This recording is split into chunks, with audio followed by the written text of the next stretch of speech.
안녕하십니까. 사회복지사 1급 시험 대비 사회복지 실천론 2교시 과목 첫 번째 과목이 되죠. 실천론 제1강 강의를 시작하겠습니다. 사회복지 실천론의 목차를 보시면 챕터 1에서부터 12장까지 나와 있습니다. 1장에서부터 12장까지 매 장마다 거의 한 강씩 이루어질 것이다. 이렇게 생각을 하시면 되겠고요. 우리가 이제 사회복지 실천론 하면 어떤 모델적인 측면보다는 일반적인 이론적인 측면이 많이 나온다. 다만 30문제에서 한 10문제에서 15문제 정도까지는 사회복지 실천과 연관된 사례 문제가 나온다는 것을 염두에 두시기 바랍니다. 따라서 실천론과 2교시에 있는 기술론 이 두 과목은 여러분들이 가지고 있는 전공서적 굳이 따로 살 필요가 없을 것 같고요. 가지고 있는 전공서적을 찾으셔서 거기에 있는 사례들을 쭉 읽어주시면 큰 도움이 될 것 같습니다. 그리고 여기에서는 이제 이론적인 부분들을 말씀드리면서 제가 이제 사례적인 측면을 적용해서 강의를 해드릴 겁니다. 그 부분도 잘 들어주시면 되겠습니다. 그러면 1강 강의는 1장입니다. 1장에 사회복지 실천 개념 및 정의라고 나와 있죠. 가장 기본적으로 이제 먼저 우리가 알아야 될 게 개요적인 측면이죠. 그 부분에 대해서 강의를 하겠습니다. 제1절에 보면 사회복지와 사회복지 실천이 있습니다. 프랙티스보다도 먼저 이제 사회복지라는 것이 무엇이냐 그것을 이야기하고 있는 부분입니다. 사회복지의 정의를 보면 사회 구성원들이 기존의 사회 제도로는 기본적인 사회적 욕구를 충족시키지 못하고 사회 문제를 해결하는데 어려움을 겪고 있거나 어려움이 예상될 경우 끊어요. 이러한 문제들을 해결하는데 도움을 주는 조직화된 사회적 활동의 총체를 말한다. 한마디로 말하면 다음과 같이 적을 수 있습니다. 자, 인간에게는 사회적인 욕구가 있습니다. 자, 사회적 욕구가 있고 그 다음에 사회에는 문제가 있습니다. 사회에는 문제가 있는데 이 두 가지를 해결하고자 하는 것이다 라고 하는 것이죠. 이 두 가지를 해결하고자 하는 조직화된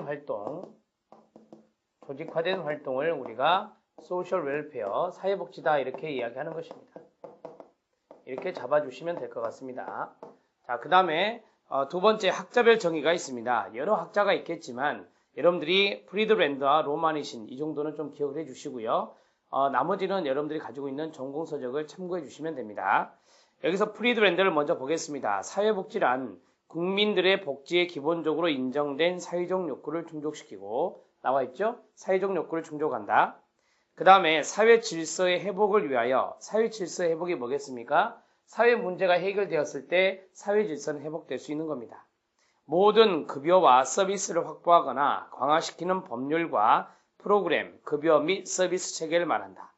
한마디로 말하면 이러한 것들을 해결하기 위해서 실시하는 급여, 그 다음 법률, 그 다음 서비스, 이러한 모든 것을 말하죠. 그래서 조직화된 활동이라 말씀드렸는데 그러한 것들이 바로 급여를 준다든지 아니면 법률을 제정한다든지 서비스를 제공한다든지 이러한 것들이 여기에 들어갈 수 있겠습니다. 이렇게 잡아주시면 되고요. 자, 로마니시는 좀 염두에 두셔야 될 학자입니다. 로마니시는 시험에 출제될 수 있는데 바로 밑에 보면 로마니신의 사회복지 관점의 변화가 있죠. 이 부분이 가장 시험에 많이 출제가 되는 부분이거든요. 자, 로마니신의 사회복지 정의를 보면 두 가지로 이야기하고 있습니다. 로마니신은 자, 첫 번째 한정적으로는 사회적 약자를 위한 것이다. 특수계층을 말하는 것입니다. 그래서 우리는 이것을 선별주의다 이렇게 이야기할 수 있고요. 그 다음에 두 번째 적극적으로는 이렇게 나왔죠. 적극적으로는 모든 국민을 위한 것이다. 모든 국민을 위한 것이다. 우리는 이것을 보편주의라고 하죠. 그러니까 로마니신은 선별주의적 관점의 복지와 보편주의적 관점의 두 가지 복지를 다 이야기했다는 것, 이거 정리하시면 되겠죠. 사회복지란 개인과 사회 전체의 복지 증진에 직접적인 관심을 기울이는 모든 형태의 사회적 개입을 말한다. 끊고요. 제한적으로는 한정적으로는 동의어예요. 사회적 약자에 대한 재정적 온전한 서비스를 끊고 적극적으로는 모든 국민이 되겠습니다. 국민의 보편적 욕구에 대한 공동적 책임을 의미한다. 이러한 것들을 이렇게 정리해 주시면 될 것 같고요. 자, 로마니신이 제시한 패러다임의 변화, 개념의 변화라고 하는데요. 자, 패러다임의 변화를 한번 정리해 볼게요. 자, 패러다임의 변화는 여러분들이 어렵게 생각하지 말고요. 미분화된 농업사회 하면 이제 과거가 되겠고요. 그 다음에 산업화된, 분화된 산업사회 하면은 우리가 현재다. 이렇게 말할 수 있거든요. 그래서 과거에서 현재로 어떻게 변화되었는가, 그러한 것들을 이야기하고 있는 게 그 표가 되겠습니다. 그러면 보완적 개념에서 제도적 개념이다. 이렇게 나와 있죠.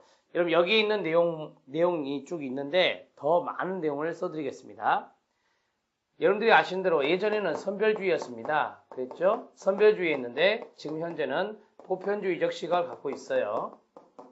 이것을 사회복지 정책론에서 윌린스키와 루버는 자녀다 또는 보완이다 라고 했고요. 여기는 이제 제도가 되겠죠. 그렇다면 자녀적 선별주의는 왼쪽에서 말씀드린 대로 특수계층을 대상으로 합니다. 자, 특수계층을 대상으로 하고 이 사람들의 문제를 해결하는 그러한 것을 중점적으로 한다면 여기는 전 국민을 대상으로 하고요. 그 다음에 문제를 예방하는 차원에서 더 중요하게 생각할 것입니다. 예전에는 개인 책임이었습니까? 사회 책임이었습니까? 당연히 개인 책임이었다. 그러나 지금은 무슨 책임이다? 사회 책임이다 라고 하는 것입니다. 그래서 예전에는 시혜적인 측면이 강했지만 지금은 권리성이 강하다 이렇게 정리하고요. 이걸 우리는 자선이라고 합니다. 시혜를 자선, charity라고 하고요. 그 다음 예전에는 자발적으로 움직여서 했지만 아니다. 지금은 공공의 개입이 필요하다. 그래서 자발성에서 공공성으로. 예전에는 최저 수준을 겨우 연명할 정도의 최저 수준을 강조한다면 지금은 인간답고 문화적인 생활을 영위할 수 있는 최적, 즉 적정 수준을 이야기하고 있는 것입니다. 예전에는 공공과 민간이 서로 분리되었어요. 공사 분리였는데 지금은 공공과 민간이 서로 협력하는 주제인 공사협동으로 바뀌고 있다. 이렇게 바뀌는 것을 여러분들은 이해하셔야 됩니다. 자, 여기 있는 모든 내용들을 지금 여러분 교재에 있는 표에 있는 것보다 더 많은 내용을 적어드렸는데 이 내용들을 여러분들은 이해하셔야 됩니다. 과거에서 현재로 어떻게 변화가 되었는지 그러한 것들을 이해하시면 되겠습니다. 자, 네 번째 사회복지의 목적과 가치입니다. 사회복지의 목적과 가치는 항상 인간과 사회적인 측면에서 생각해 주셔야 됩니다. 그렇다면 사회복지의 목적, 인간적인 차원에서는 무엇이 있느냐? 당연히 인간의 존엄성이라는 게 들어가 있어야 됩니다. 클라이언트에 대한 존엄성이 필요하고요. 그 다음에 두 번째, 그 클라이언트가 건강하게 인간의 건강한 성장과 발달을 중요시한다. 이렇게 정리하시면 됩니다. 그러니까 클라이언트가 그 가정에서든 아니면 개인적으로든 건강하게 성장하고 발달하게 돕는 것이 사회복지다. 이렇게 말할 수 있습니다. 그렇다면 사회적인 차원에서 여러분들이 아시는 대로 정상화라는 게 있죠. 정상화는 노멀라이제이션이라고 해서 우리들이 탈시설화 영향에 의해서 지역사회 보호를 강조하는 겁니다. 자, 지역사회 보호를 강조하고 지역사회에서 소수자들이 다수자들과 보통 생활을 영위하는 겁니다. 여기는 정신장애인에서 나온 개념인데요. 즉 정신장애인이 지역사회에 나와서 비장애인과 보통 생활을 영위하는 개념을 정상화라 한다. 그리고 이로 인해서 사회 통합이 이루어져야 되겠죠. 자, 이러한 네 가지를 우리가 사회복지의 목적이다 이렇게 정리하고 있습니다.